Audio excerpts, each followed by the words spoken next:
Բարի երեկո, 5-րդ ալիքի եթերում հարցազրույցն է, այսօր ես զրուցելու եմ դեմոկրատական այլընտրանք կուսակցության նախագահ Սուրեն Սուրենյանցի հետ, պարոն Սուրենյանց, բարի երեկո, շնորհակալ եմ հրավերս ընդունելու համար։ Պարոն Սուրենյանց, սկսենք Գագիկ Ծառուկյանի հետ կապված քրեական գործի իրավական կողմից, որովհետև շատ այսպես երկար հաղորդագրություններ տարածել քննչական կոմիտեն եւ հենց այդ մեղադրանքների հիման վրա էր Գագիկ Ծառուկյանին տարան կալանքի, ի վերջո այնտեղ նշվում է առանձնապես խոշոր չափերով խարդախության փողերի լվացման եւ բավական երկար նկարագրություն կա, որ ձևավորվել է հայ-իրանական համատեղ առևտրային պալատ, դրանից հետո ինչ է տեղի ունեցել, մի փոքր շատ անհասկանալի է հաղորդագրությունը, ինչի մասին է գործը։ Այս դեպքում լրիվ անտեղի եմ համարում իրավական շատ մանրամասների մեջ մտնելը, որտեղ ավտորիտար երկրներում կոնկրետ մարդը թիրախավորվում է, հետո խոշորացույցով պեղում են եւ ինչ-որ բան կարելով, կպցնելով փորձում են ինչ-որ շինծ ու գործ կարել։ Սա այդ դեպքն է, այսինքն Գագիկ Ծառուկյանին ինքը Նիկոլ Փաշինյանը հրանգ էր տվել ամեն գնով ազատազրկել, ոչ միայն Գագիկ Ծառուկյանին, հիշում եք, 3 մարդու անուն է տվել։ Հիմա թե Սամվել Կարապետյանի պարագայում, այնտեղ էլ չէր կա, փողերի լվացման հոդված էլ կա, թե Գագիկ Ծառուկյանի, թե որևէ քաղաքական այլ գործ չի, օրինակ Արմեն Աշոտյանի, անտեղի է խոսալ այդ իրավական առաջադրված մեղադրանքի բովանդակության մասին, թե ընտրվել է թիրախը, կարվել է գործ։ Ընտրվում է թիրախը, կարվում է գործ։ Այնուամենայնիվ ես մի խոսքով ասեմ, որ ակամայից, քանի որ մտերմություն ունեմ պարոն Ծառուկյանի հետ, այդ գործի մանրամասների տեղյակ եմ, ինչ-որ ընդհանուր, որտեվ այնուամենայնիվ մեր մտերմությունը կոմերցիոն չի եղել պարոն Ծառուկյանի հետ անձնական եղել, բայց այդ գործի որոշ մանրամասներից տեղյակ եմ, իրավական երկրում ձեզ հավաստիացնում եմ, որ Գագիկ Ծառուկյանն էր դուժող լինելու, որտեվ սա նաև փաստաբան է նրա ասած։ Որտեվ իր այդ գործընկերը, իրանցի գործընկերը նա պատշաճ չի կատարել ֆինանսական պարտավորություններ եւ պարտք է եղել պարոն Ծառուկյանին, այսպես ասեմ։ Այսինքն այս գործի այն մասով, որ ես տեղյակ եմ, անհեթեթություն է, հավատացնում եմ ձեզ, այդտեղ նախ Հայաստանի Հանրապետությունը իր քաղաքացու շահերը պաշտպաներ, տվյալ դեպքում պարոն Ծառուկյանի, երկրորդը ասում եմ, գործը շուռ է տրված, խարդախության կամ բանի մասին խոսք լինել չի կարող։ Բայց գործի մեջ կան փաստորեն իրանցի պաշտոնյաների բողոքներ, ցուցմունքներ Գագիկ Ծառուկյանի դեմ։ Ես վստահ չեմ, որ կան կլինի գործի, ի վերջո չմոռանանք, որ 2020 թվականին մի հատ էլ շինծ ու գործ կարվեց պարոն Ծառուկյանի վրա, ինքը էլի ազատազրկվեց, եթե կհիշեք։ Հենց այս ամիսներն էր էլի ամռան, ընտրակաշարքի 6 տարի հետո պարոն Ծառուկյանը արդարացվեց։ Դե դա Նիկոլ Փաշինյանը ասում է մեր իրավական համակարգի Դե գիտեք, Նիկոլ Փաշինյանը շատ բան կարող ասի, սա մեկ, երկրորդը ես ուզում եմ քաղաքական բնույթը գործի հասկանանք։ Չեն կարող, չէ, պարոն Ծառուկյանի հետ կապակցված 70 ընկերություններ միանգամից իրավախախտումներ թույլ տված լինեին։ 3 խուզարկություններ 70 հասցեներում։ Այո։ Ճիշտ է, մենք առանձնատան վրա ենք կենտրոնացած, դա օբյեկտիվորեն կիզակետը դա էր իրադարձությունների, բայց 70 կազմակերպություններում, որ կապակցված են պարոն Ծառուկյանի հետ, ընդ որում այնպիսի կազմակերպություն նաև որ բիզնես չի, խոսքս Հայաստանի ազգային օլիմպիական կոմիտեի մասին է։ Միանգամից խուզարկվում էին։ Այսինքն ակնհայտ է, չէ, ինչ որ բան էին ուզում կարեին, հնարավորինս մեծ ծավալ էին վերցրել, այո, որտեղ եթե մեծ ծավալ ես վերցնում ստուգելու, ավելի մեծ է, չէ, հավանականությունը, որ դե մի բան կգտնես։ Հասկանում եք, այստեղ աբսուրդը դրանում է 70 տեղ միանգամից մտնել խուզարկության։ Մի քանի հազար մարդու թողել առանց աշխատանքի, առնվազն 2-3 հազար աշխատողի շահեր, 3 շոշափում էր Արարատ ցեմենտ, կոնյակի գործարան, այդ բոլորը կապարանակնքվել են դեպ, այսինքն հիմա այդ մարդիկ ըստ էության պարապորտի մեջ չեն աշխատում, էլ չասեմ հարկային այդ բանը բյուջեն ինչպիսի վնասներ է կրում, որտեղ իրենք խոշոր հարկատուներ են նաև արտահանումը, բյուջեն եւ այլն։ Բայց մյուս էական բանը, իրավապահ մարմինները ընդհանրապես բոլոր պետական ինստիտուտները դարձել են հաշվեհարդարի գործիք։ Պատկերացրեք, ինչքան երեք իրավապահ ռեսուրսեր մեկ մարդուն պատժելու համար կենտրոնացվել։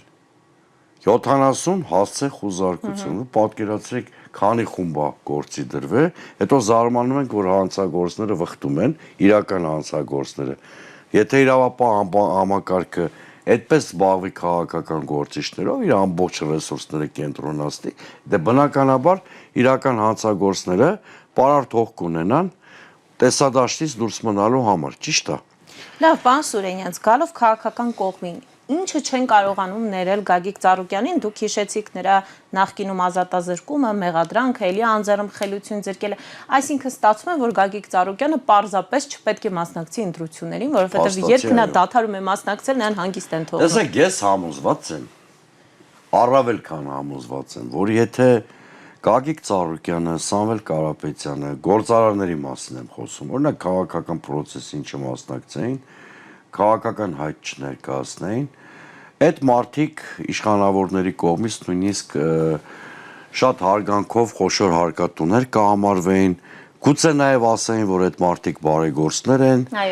եւ որևէ խնդիր չէին ունենա, հիմա անուններ չտանք, ինչպես խնդիր չունեն բազմաթիվ այլ գործարարներ, որոնց ժամանակին Նիկոլ Փաշինյանը թիրախավորել է ընդդիմության կարգավիճակով, չէ՞։ Հիշում եք, մեկի հետ նույնիսկ մրցակցում էր ընտրատարածքներից մեկում 2012 թվականին, ինչ ասես այդ մարդու հասցեին, ասում էր, բայց այո, բայց այս մարդը, չեմ ուզում ինքը խնդիր ունենա, բայց այս մարդը այսօր խնդիր չունի, որտեվ քաղաքական հայտ չի ներկայացրել։ Գուցե նույնիսկ աջակցում է։ Քաղաքական հայտ չի ներկայացրել, եթե նույնիսկ չի աջակցում, քաղաքական հայտ չունի։ Հիմա այս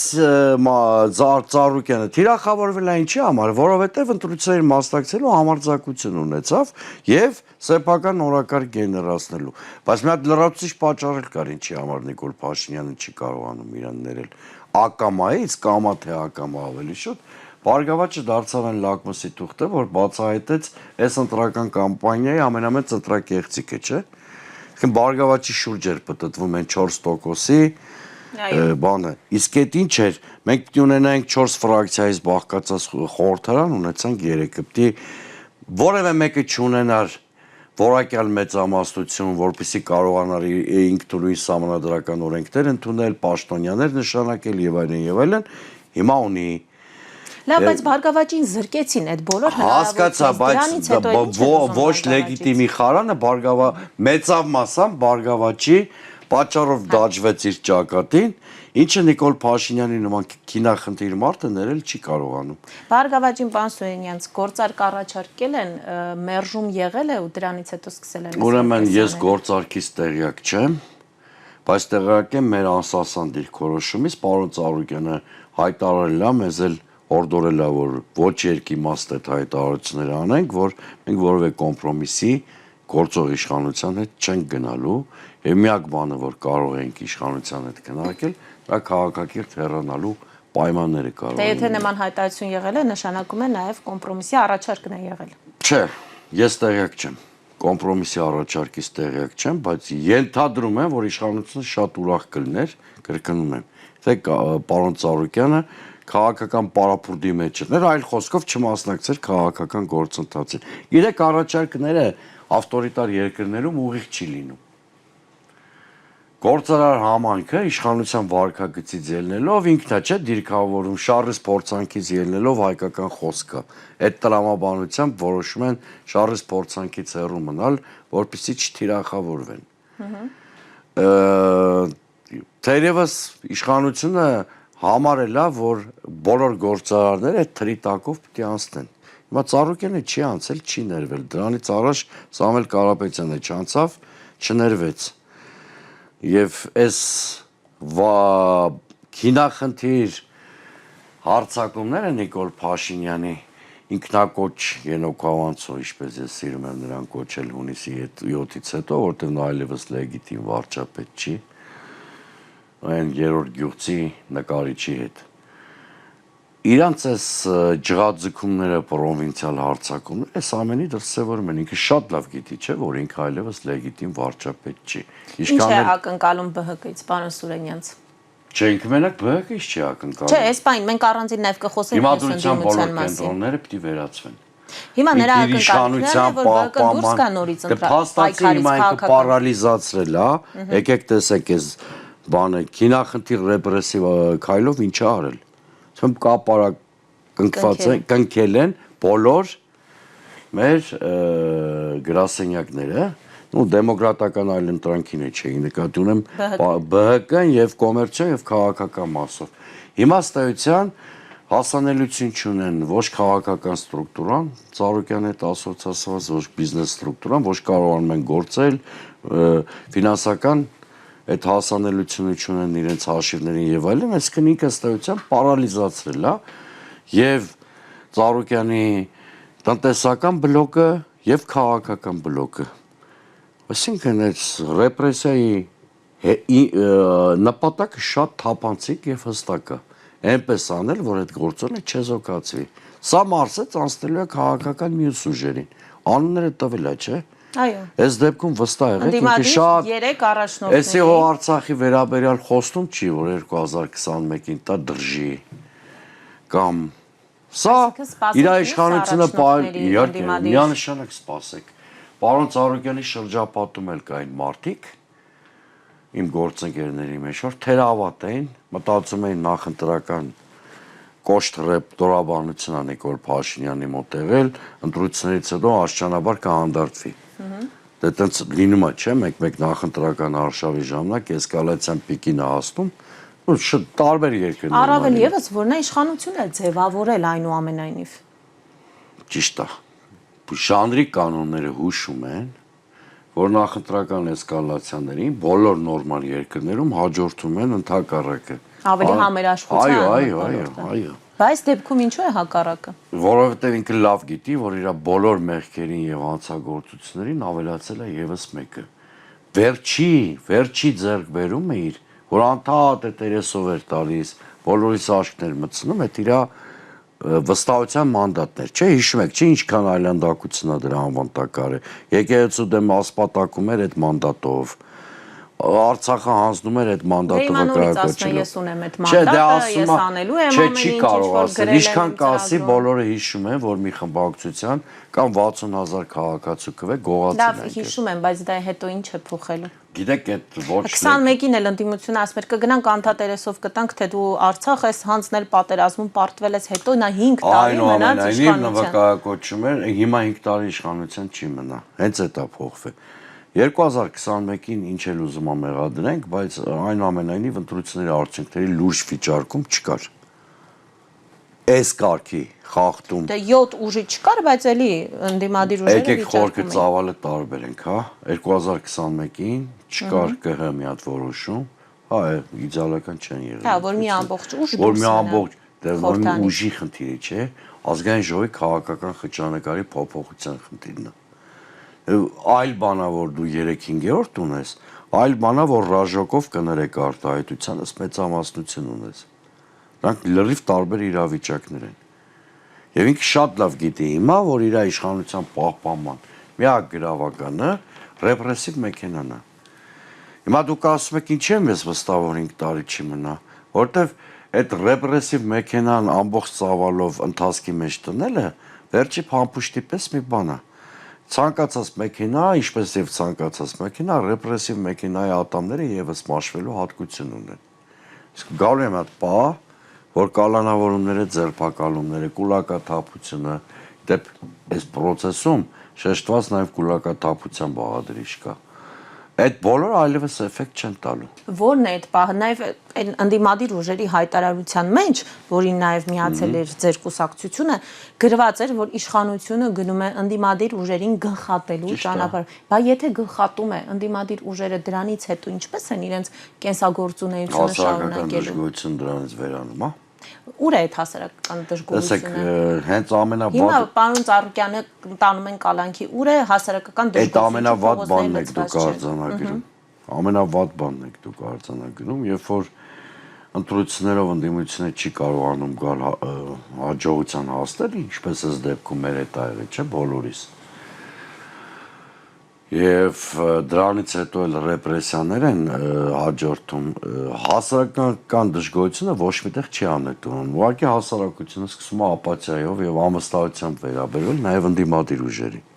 Դա նշանակում է տեղի ունենում հանրային տրամադրությունների ռադիկալիզացիա։ Դա նշանակում է, որ եթե գործող ընդդիմությունը, այդ թվում մենք շատ արագ արդյունավետ համակարգեր չստեղծենք, հասարակական ավելի արմատական տրամադրություններին համահունչ լինելու համար, սարերի հետևում չի են օրը, որ կարող է ձևավորել շատ ավելի արմատական հարթակ,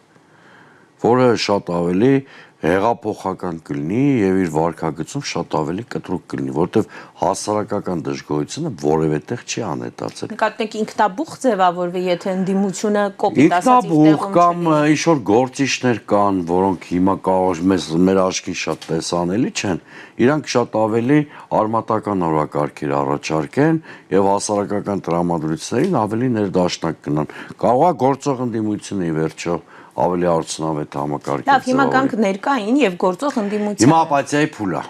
Հիմա այսպես ով է ձևավորել այդ ապաթիան։ Եթե ընդդիմությունից կոչ չի լինում ժողովրդին դուրս գալու։ Հիմա երեք այդ գործընթացները, որը դուք ժողովրդին կոչ արեցիք, դուրս եկեք։ Ուրեմն մի պահ կար ընդհանրապես, որ կարող էր ժողովուրդը դուրս գալ, շատ մեծ վստահությամբ չեմ ասում։ Գիշերը Այո, այդ պահը բաց է թողնում, հիմա որևէ մեկին չեմ ուզում մեղադրել։ Օբյեկտիվ, սուբյեկտիվ պատճառներով այդ պահը բաց ենք թողել, որից հետո շատ արագ եկավ այս ապաթիան դժգոհության մարում չի, ապաթիան դժգոհության քողարկում է։ Դա շատ ժամանակավոր բնույթ ունի, դեռ այդ խնդիրները, որոնք դժգոհություն է սնուցում, բոլորը մնացել են, հələ մի բան էլ խորանում են։ Եվ վստահ եղեք, որ ինչ-որ ամիսներ հետո հիմա նախապատրաստել է պետք է դժգոհության քաղաքական կապիտալիզացիան։ Հիմա եթե մենք կոչել անենք, հասարակություն չի գալու, որտեղ ընդդիմությունը անկեղծության խնդիր ունի։ Գիտեք, մենք էլ ենք տառապում մի հատ բանով, որը ժողովրդին ավելի է ներվայնացնում ու մեզանից օտարում։ Բոլորս նստում ենք տաղավարներում, սիրուն հագնված բան խոսում ենք մեր անսխալականությունից։ Եվ միայն իշխանության հրեշություններից ենք խոսում։ Իշխանության հրեշությունների պահը ճիշտ է, բայց այդ հասարակությանը չի բավարարում, որովհետև ինչպես Միքայել Սրբազանն էր ասում, եթե բոլորս այդքան ճիշտ ենք եղել, վանքի հավերով է գողացել։ Հիմա այդ բանով ասեմ, ընդդիմությունը իր սխալների մասին շատ անկեղծ պիտի հասարակության հետ խոսի։ Հասարակությունը մեղք չունի, այո, պատասխանատվությունը Սուրեն Սուրենյանցն է, այդպես ամբողջացած հավաքական ընդդիմությունը, մենք նաև ես ձեր եթերում իշխանափոխության խոստում ենք տվել։ Այո։ Որը չենք իրականացրել։ Ճիշտ է, փաստացի չենք իրականացրել։ Հիմա տղամարդուն կամ քաղաքական խիզախությանը հարիր վարկագիծ չի, էլի գալ ձեր եթեր եւ միայն իշխանության վրա բարթել մեր անկարողությունը։ Կամ ընտրողների ասել, տեխնացին ընտրեցին Փաշինյանին։ Դատապարտելի բանը։ Այդ ընդհանրապես դատապարտելի բան ընտրողների վրա բարթելը, բայց անպատասխանատվություն կլինի նաև։ Լավ, պարոն Սուրենյանց, հիմա անկեղծությունից եք խոսում, ո՞րն էր ընդդիմության։ Կոնկրետ ԲՀԿ-ի, քանի որ դուք ԲՀԿ-ի ցուցակով եք, ԲՀԿ-ի սխալը ո՞րն էր օրինակ, որ իշխանություն չվերցրել։ Շատ լավ հարց եք տվել։ Շատ լավ հարց եք տվել, որի պատասխանը շատ հստակ ունեմ, որովհետև այդ ընտրական 1 ամսում անդադար դրա մասին մտածել եմ։ Շատ տարբեր մտածումներս բերել են մի եզրահանգման։ Տեսեք, բոլոր ընդդիմադիր առարկային ուժերը, այդ թվում ԲՀԿ-ն, նախընտրական փուլի համար ստեղծել էր քիչ թե շատ արդյունավետ գործիքներ։ Նախընտրական շտաբ, ինչ-որ ինֆրաստրուկտուրա, որ ապահովեր նախընտրական արշավը։ Բայց նախընտրական տրամաբանությունն ու նախընտրական ենթակառուցվածքները որպես կանոն տարբերվում են երկարաժամկետ քաղաքական գործիքներից, երկարաժամկետ համակարգերից։ Ամսի 8-ի առավոտյան պարզվեց, որ ԲՀԿ-ն եւ ընդդիմադիր այլ առանցքային ուժերը արդյունավետ քաղաքական համակարգեր չունեն, միջնաժամկետ քաղաքական պրոցես պասարկելու համար, այդ թե որն էր ընդդիմության մեծագույն բաստողումը։ Այսինքն կարճաժամկետ էին ձեր բոլոր պլանները։ Պլանը կոպիտ ասած չունեինք։ Մխրճված սևեռված էինք հունիսի 7-ի վրա։ Բայց ինչու, այսինքն պետք է ընդդիմությունը ինքան վստահ լինի, որ ինքը հաղթելու է ընտրություններով, որ չունենա պլան B։ Դե տրամաբանությունը դա ենթադրում։ Ուզում եք շատ անկեղծ Այո, իհարկե։ չենք ունեցել ռազմավարական քաղաքական մտածողություն։ Ու հիմա դա հասկացեք։ Այգեք ինքնագովեստով չզբաղվեմ, դրաշավի ժամանակ էլ գուցե ես հասկացել եի, բայց գուցե բավարար ուշադրություն չեմ դարձրել եւ համարել եմ, որ Կամ չեք կարողացել համոզել։ Կամ չեմ կարողացել մնացածներին համոզել, այո։ Եվ մեր թիմում, եւ մեր գործընկերների։ Լավ, մնացածները համոզված էին, որ ընտրություններով հաղթելու են եւ վերջ, ել չէին ուզում։ Քաղաքական ուժերից մեկը կար, որ քիչ թե շատ համակարգ ուներ։ 3 առանցքային ուժերի մեջ մեկը կար, որ քիչ թե շատ քաղաքական համակարգ ուներ։ Բավականին ցածր վարկանիշով ստարտ տվեցին, բայց եզրակիցը հատեցին որպես խորհրդարանական խմբակցություն։ Մնացածը չունեն։ Մնացածը հետընտրական փուլը ցույց տվեց, որ լուրջ խնդիրների առաջ են կանգնած։ Տեսեք, Հայաստան դաշինք իր մինիմալ խնդիրը լուծել է։ Բավականին ցածր վարկանիշով սկսեց, հետո մոտեցավ եզրագծին, ասենք 10%-ին մոտ։ Մյուս երկու ուժերը պլան B-ի մասին չէին մտածել կամ շատ քիչ էին մտածել, հա։ Դրա համար հիմա մանդատ չվերցնելու խնդիրը դարձել է լուրջ թեմա։ Օրինակ ուժեղ Հայաստանի եւ հասարակության երկխոսության ծիրում, մի անգամից ասեմ, որ ես մանդատ վերցնելու կողմնակից եմ, որպեսզի այլ տպավորություն։ Սա շատ եք ասել։ Այո։ Միջև ընտրություններն եմ ասել, հիմա էլ եմ ասում, երբ որ մենք մանդատ վերցնելու հնարավորություն չունենք։ Ուրեմն տեսեք, ԲՀԿ-ն չուներ պլան B, որովհետև գտնում էր, որ 4%-ը միանշանակ հաղթահարելու են, ընդդիմադիր համախմբանը նպաստելու են եւ 4%-ի շեղը։ Իսկ ուժեղ Հայաստանը Չէ, մենք նախ 4% անցանք, մեզ նրանից գրպանեցին։ Այո, բայց նկատի ունեմ դուք վստահ եք, որ անցնելու եք։ Անցնելու ենք ընդդիմադիր կոնսոլիդացիային նպաստենք եւ իշխանափոխություն լինի։ Իսկ ուժեղ Հայաստանը հաղթելու, այո։ Հիմա որ եթե մենք ունենայինք, ասենք, պլան B, կունենայինք նաեւ այդ իմ ասած միջնաժամկետ քաղաքական համակարգը, որը հետատրական փուլը ավելի սահուն կսպասարկեր։ Այդ խնդիրները կա։ Եթե ես նույնիսկ այս անկեղծ չեղի հիմա չասեի, մեր հասարակությունը տեսնում է այդ խնդիրները, չէ՞։ Ուժեղ Հայաստանի մոդելը տեսնում, մեր մոդելը տեսնում, որտեղ եթե ունենում ես պլան B, հասարակությանը երկար համոզելու չկա ինչ ես մանդատ վերցնում։ Չէ՞։ Եթե ունենում ես պլան B, պիտի իշխանությունը ռեպրեսիայի գնալուց առաջ երկար մտածի, այդ ռեպրեսիան մարսելու է, թե ոչ։ Հետևաբար իմ պնդումները օբյեկտիվ են, համարեք, որ ես 5 րոպե զբաղված եմ շատ խիստ ինքնակնադատությամբ, ես հիմա որ ասում եմ, դիտորդի կարգավիճակով իմ գործընկերներին չեմ ասում, առանցքային ներկայացուցիչ եմ ես եղել ընտրացուցակի, եւ սա իմ բաստողումն է, որի համար ես պիտի հասարակությունից ներողություն խնդրեմ ու դրա մեջ որևէ ավելի լավ սխալդ գիտակցես, որպեսի ուղղելու շանս ստանաս, քան անդադ մենք ասենք, որ անսխալական ենք եւ ամեն ինչից արել ենք ճիշտ ուղղությամբ։ Տեսեք, կա մի քննադատություն ընդդիմության հասցեին, որ ընդդիմադիրները ուտոպիստ են, երբ հավատում էին, որ ընտրություններով հնարավոր է իշխանություն փոխել, ասում են Հայաստանում ընտրություններով իշխանություն չի փոխվում։ Դուք մտածում եք, իսկապես հավատում եք, որ հնարավոր է ընտրական ճանապարհով իշխանություն փոխել ու ի վերջո դրա լուծումը ո՞րն է։ Ես ձեզ տված հարցազրույցում ասում եմ, հիմա կհիշեցնեմ, դուք հիշում եք հեռուստադիտողի համար հիշեցնեմ։ Ես ասել եմ, որ ընտրությունները դարձյալ համարում եմ միակ ճանապարհը իշխանափոխության, չեմ հրաժարվելու իմ պնդումից։ Բայց շատ մի հատ կարևոր բանաձևով եմ ասել։ Ընտրություն գումարած փողոց միքսը բերի իշխանափոխության ընտրության համար ասեցի պատրաստ ենք որոշակի ձևով, վերջո ոչ լեգիտիմի խարանը այդ պատրաստ լինելու շնորհիվ կպցրեցինք Նիկոլ Փաշինյանի ճակատին, չէ՞։ Բայց այ հետընտրական փուլը սպասարկելու պատրաստ համակարգեր չեն կարողացել ձևավորել։ Էլի այդ պլան B-ն էր։ Այո, այսինքն ընտրությունը այդտեղ մեղք չունի։ Հետընտրական process-ում ընդդիմության անպատրաստությունը մեղք ունի։ Հիմա հետընտրական process-ում գանք պլան B-ին։ Ինչպիսին պետք է լիներ պլան B-ն։ Եթե հետընտրական process-ում ընդդիմությունը կարողանում է ժողովրդին կոչ անել եւ հանել փողոց, դրանից հետո Պարտադիր չի միանգամից անել փողոց։ Հիմա էլ ուշ չի, գիտեք, հիմա շատ արագ։ Այո, նաեւ հիմիկվա անելիքներից։ Հիմա հենց հիմիկվա անելիքներից խոսամ։ Ուրեմն ընդդիմադիր ուժերը առանցքային պետքա ստեղծեն կայուն համակարգեր։ Նախ պետքա գծվի ճանապարհային քարտեզին պատկերացմամբ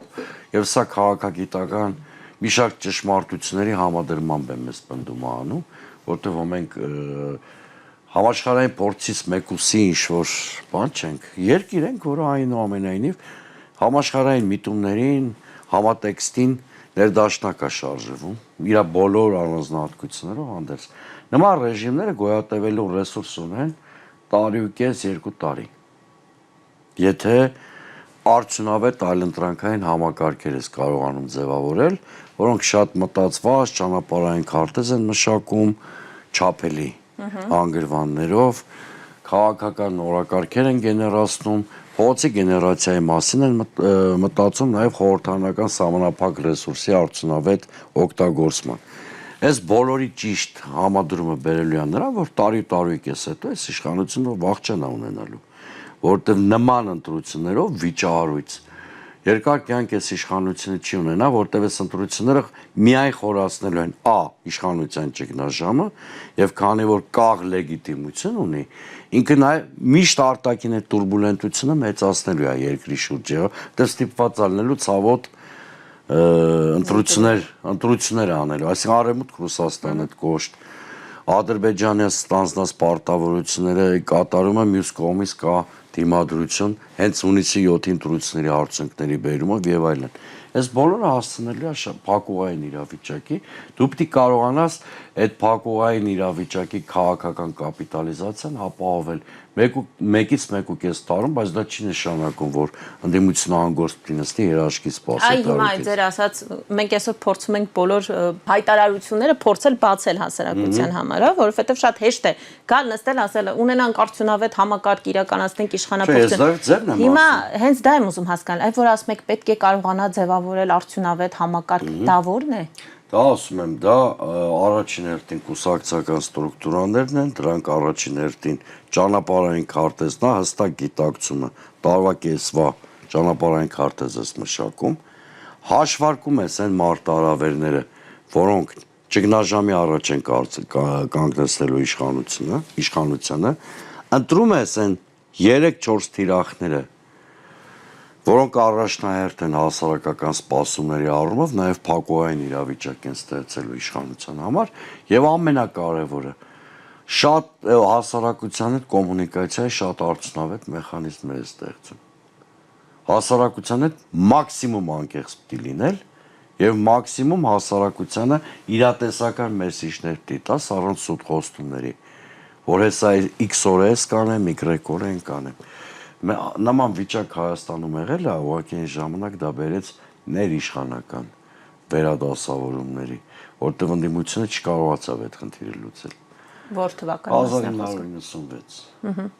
Պարոն Սուրենյան, հիմա տեսեք, ընդդիմությունը համատեղ հայտարարություններ է վերջին շրջանում ընդունում, ձեր ասած այդ առաջնահերթությունները այնտեղ սահմանված են։ Կանխել սահմանության փոփոխությունը, պայքարել, կանխել եկեղեցու դեմ արշավը, պաշտպանել քաղբանտարկյալների իրավունքները, հասնել վերջնական իշխանափոխության։ Հիմա ընդդիմությունը այս հայտարարությունները ճիշտ եք, բացի մի բաղադրիչից։ Որից։ Այդ ամեն ինչ հրաշալի է, գեղեցիկ է նույնիսկ։ Հա դուք իմ հարցին եք հիմա գալիս։ Այսինքն չկա, չէ՞, հստակ։ Ուզում եի ասել, այս հայտարարություններից անդին ընդդիմությունը նստում է։ Իսկ համակարգը ինչ է իմ ասած։ Բայց գործընթացը կա, պարոն Սուրենյան, ինչի՞ չկա համակարգ։ Համակարգը ենթադրում է հասարակական համախմբում ինչ-որ օրակարգի շուրջ։ Հասարակական համախմբում չկա,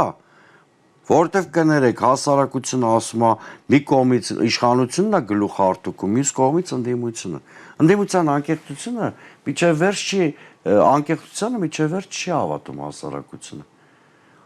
Մենք պատասխանատվություն ստանձնել ենք հունիսի 7-ի ձախողման համար։ Բոլորս չենք ստանձնել։ Ուզում ենք մի բան ձախողացնենք, հասարակության հետ անկեղծ զրույց չունենանք, ու այդ շատ գեղեցիկ ձևակերպումներին, որ դուք նշեցիք նոր հայտարարություններում արկա հասարակությունը հավատա։ Չի լինում նման բան։ Բայց այս հայտարարությունը Ինչի մեր ոչ մի դիմադիր ինչ։ Դուք էլ եք միանում այս Բայց ես ինքնակնադատաբար եմ ասում, ասեցի, չէ, ինչ ասում եմ, երրորդ անգամ ասեմ, վերագրեք, որ ես եկել եմ ինքնակնադատական կամ ինքնախոստովանական, հա, հիմա տեսեք, ինչի Հայաստանում որևէ ընդդիմություն մի անգամ է շանս ունեցել։ Նայեք, Վազգեն Մանուկյան, Ստեփան Դեմիրճյան, Լևոն Տեր-Պետրոսյան, Ռաֆի Հովհաննիսյան, ինչի։ Որտեղ ընտրություններից հետո որևէ ընդդիմադիր առաջնորդ հարկ չի համարել իշխանության այլանդակություններից բացի խոսել նաև սեփական բաստողումների մասին, չէ՞։ Համարել ենք, որ անսխալական ենք, կամ ինչի մենք պիտի այնպիսի վերջնակետ ունենանք, որ իշխանությունը կարողանար մեր պլյուս ստացած այդ 60 կամ 70 ձայնը կարողանար մանիպուլացնել։ Եթե մեծ լիներ մեր պաշարը 4%-ը գերազանցող, չէր կարողանալու չի անել իշխանությունը։ Թե գուցե այդ դեպքում էլ ավելի շատ ընտրատեղ ավելի շատ բանաներ հեղափոխություն կլիներ։ Չէ, դա այդպես չի։ Ավելի շատ աներ հեղափոխություն կլիներ, որովհետև ոչ էր կարող ինքը 30 տեղամաս անվավեր ճանաչել։ Օրինակ եմ ասում։ Այդ կամայական։ Լավ, պարոն Սուրենյանց, հիմա փորձենք ամփոփել այս ինքնակննադատության ծիրի մեջ։ Ինչու դուք դիմեցիք սա էլ հասկանանք, սահմանադրական դատարան, որովհետև հենց դուք անձամբ մի քանի առիթով ասել եք, որ դուք որևէ վստահություն չունեք ու ասում եք երբևէ սահմանադրական դատարանով հարցը չի լուծում։ Բա ինչու էիք դիմում։ Կամ այդ սահմանադրական դատարանի հետ զուգահեռ ես էլի չտեսա բացի այն առաջի օրվանից։ Ես էլի չտեսա ինչ-որ գործընթացներ զուգահեռ իրականացվող, ու հիմա տպավորությունը սահմանադրական դատարանը որոշումը կայացրեց, ընդունեցիք եւ անցակ առաջ։ Ուրեմն քաղաքական բոլոր ուժերը, այդ թվում ԲՀԿ-ն, պարտավոր են օրենսդրությամբ սահմանված բոլոր լեգալ միջոցներով արդարության վերականգնմանը գնալ։ Պարտավոր են, էլի եմ կրկնում։ Բոլոր լեգալ միջոցները պետք է օգտագործել, չի կարելի չօգտագործել, դա երկու նպատակ ունի, նախ դու արձանագրում ես այն համակարգային խախտումները, ֆորմալիզացնում ես, որոնք կասկածի տակ են դնում ընդդիմության լեգիտիմությունը, եւ երկրորդը շանս ես տալի այդ ինստիտուտներին, որպեսզի նաեւ հետո քրեական պատասխանատվության ենթակա անձած շրջանակը հստակեցնես, այդ շատ կարեւոր է մի օր լինելու պետության համար, հավատացեք։ Երրորդը, եթե դու չէիր դիմում սահմանադրական դատարան, առիթ էր տալիս, որպեսզի Նիկոլ Փաշինյանը ասի բոլոր ընդունել են ընտրությունների արդյունքները, ճիշտ այնպես, ինչպես ասպա փողոցում մարդ չկա եւ այլն։ Ինքը իհարկե իր կորսված լեգիտիմությունը փորձում է մեր փողոցի ձախողումով վերականգնի, այդ ակնհայտ է ինչի համար ասում։ Բայց ամեն դեպքում հիմա էլի դուք հարց եք ինձ տվել հետընտրական ակցիաների մասին, որը եթե դու չունես կայուն քաղաքական համակարգեր, ակտիվ փողոց չես կարող գեներացնել։ Դրա համար էլ սահմանադրական դատարանի դիմաց, մի հատ էլ ԿՀ-ի դիմաց դուք տեսել եք համեմատաբար քիչ մարդ, կամ բավականին քիչ մարդ, ոչ թե համեմատաբար չէ։ Սակավ մարդ, որ պատշաճ չէր երեք ուժերի համատեղ ակցիային, որտեղ մեր ստացած քվեներ էլ են նայեք ու մարդկանց քանակը։ Բայց դա դրանից է, հասարակությունը մեղք չունի։ Դու հերիք չի ձախողել ես հունիսի 7-ը, մի հատ էլ ոչ պատրաստ վիճակով, իսկ դա շատ բնազդաբար հասարակությունը զգում է։ Մտնում ես մի հատ process-ի մեջ։ Այդ շատ արագ հասարակությունը զգում է, որտեղ դու քաղաքական գնահատականներ չես տվել նաև քո ձախողումներին։ Իսկ հասարակությունը այդ դեպքում քեզ երկրորդ շանս երբեք չի տա։ Նոր քիչ առաջ ասում էի, բոլոր այդ ընդդիմադիրները այդ շանսից դրա համար են զրկվել։ Բոլոր այդ ընդդիմադիրները։ Այս ընդդիմությունը սպառնում է, ընդդիմությանը սպառնալու է նույն ճանապարհը, եթե մենք շատ անկեղծ մեր հասարակության հետ դիալոգի մեջ չմտնենք։ Հավատացեք, ինչքան անկեղծ խոստովանես քո ձախողումները եւ ներկայացնես նոր օրակարգ, այն վաղ այդ ժամանակ այդ նոր օրակարգի շուրջ կոնսոլիդացիայի շանսը անհամեմատ մեծ է լինելու։ Որտեւ հասարակությունը փոփոխություններ ուզում է։ Եկել է մանդատներ տվել է։ Պարոն Սուրենյանց, վերջում շատ կարճ։ Ես ուզում եմ հասկանալ, դուք խոսեցիք հետագայի, այսինքն 1-ից 2 տարվա կտրվածքով անելիքների մասին, ես հիմա ուզում եմ հասկանալ կարճաժամկետ անելիքների մասին, նախ ընդդիմադիրները հանդիպում են, թե ոչ, հիմա կացեք համատեղ հայտարարություններ ենք ընդունում, հավանաբար հանդիպում ենք, որ ընդունում ենք, չէ, բայց ինձ ավելի հետաքրքիր է մեկ սեղանի շուրջ նստել եւ անելիքներ որոշել այդ հայտարարություններից դուրս, եւ երկրորդը ձեր կուսակցության ու նաեւ ԲՀԿ-ի առումով կարճաժամկետ անելիքները, մանավանդ կանխատեսում եք հեսա գլխատելու են ընդդիմությանը հաջորդը մյուսներին է, ինչ է կանելու այս պահի դրությամբ կանխելու։ Առաջին հարցը ասեմ, այո, հանդիպումներ լինում են, բայց նրանք ավելի շատ